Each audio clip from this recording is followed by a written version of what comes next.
According to the U.S. Small Business Administration, there will be more than 32 million small to medium-sized businesses in the United States in 2021. Despite this, 20% of these businesses fail within the first year and nearly 50% fail within the fifth. The reasons for lower survival rates in small businesses are numerous, but stagnation is a major contributor to business failure. Small business owners who get their business in motion need to think a few steps ahead to avoid an elongated plateau. Any entrepreneur, including you, can improve business and deal with slower growth by employing the right strategies.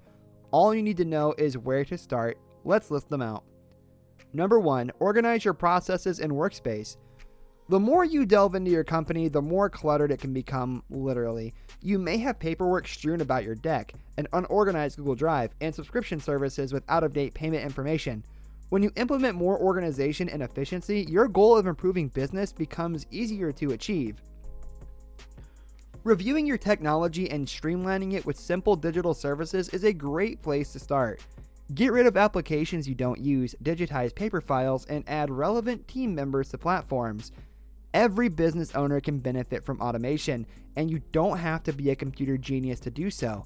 Begin with simple tasks like updating a customer CRM following a purchase, sending a welcome message to a new subscriber, or saving attachments to a drive.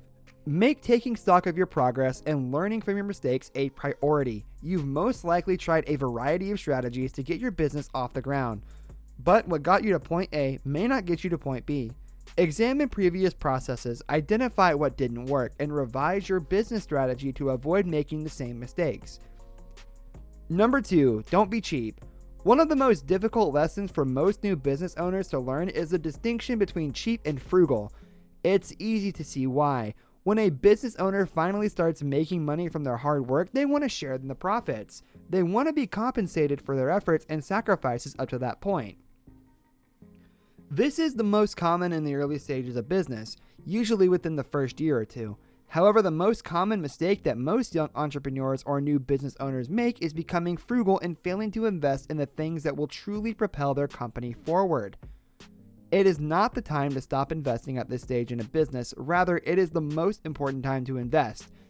A business owner at this stage must be frugal in that they do not waste money and instead invest it in things that will yield a high return in the future. Another thing to keep an eye on is short-term thinking. Many new or young entrepreneurs are only concerned with the next month or two of their business and are not thinking strategically about how to do 2, 5, or 10 times their business over the next year or two. If you are in this position, you must remember to postpone gratification and reinvest in your company.